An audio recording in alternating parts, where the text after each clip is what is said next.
Autre série hein, qui s'intitule Bogus Kill. Alors Bogus Kill, c'est une petite série franchement qui ressemble comme deux gouttes d'eau au niveau du scénario à One Piece mais qui est très différent.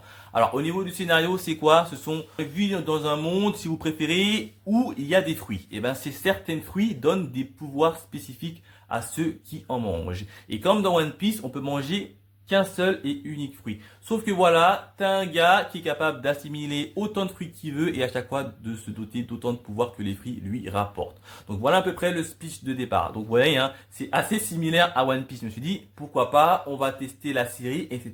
Peut-être que c'est cool. Et ben la série, franchement, elle est cool. Hein. Le scénario de base est cool, l'avancée de l'histoire est assez cool. Sauf qu'à un moment donné, je sais pas pourquoi ils ont fait ça dans cette série-là. À un moment donné, ils ont scindé les deux personnages principaux. Parce qu'au départ, on avait quand même un petit trio qui était assez intéressant, sauf que le trio, il s'est scindé en deux. Hein. Une partie à droite, une partie à gauche.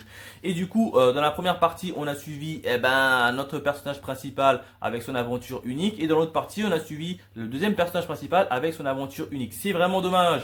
Dans ce genre de série-là, moi j'aime bien quand t'as un petit trio qui commence et qui finisse la série du début jusqu'à la fin. Là, ils ont coupé en deux l'équipe, ils les ont envoyés un à droite, un à gauche et chaque personne a eu son histoire. C'est dommage, c'est vraiment dommage. Après plus de ça, il y a pas mal de mystères qui nous ont toujours pas été résolus. Hein. À la fin de la série, il y a pas mal de mystères qui nous a toujours pas été résolus et ça franchement c'est dommage. Donc on se doute qu'à mon avis qu'il y aura une saison 2 et franchement s'il y a une saison 2, je la regarderai. Bon, je l'ai pas mis dans la partie cool parce que à un moment donné ça m'a un peu gavé d'avoir coupé, scindé en deux cette équipe. C'est pour ça que je l'ai mis dans cette catégorie passable. Mais franchement, ça se regarde. L'opening, franchement, il est cool. D'ailleurs, l'opening, je l'avais mis dans mon top 12 des openings des animés d'hiver 2025 pour vous dire. Donc, la série est cool, ça se regarde.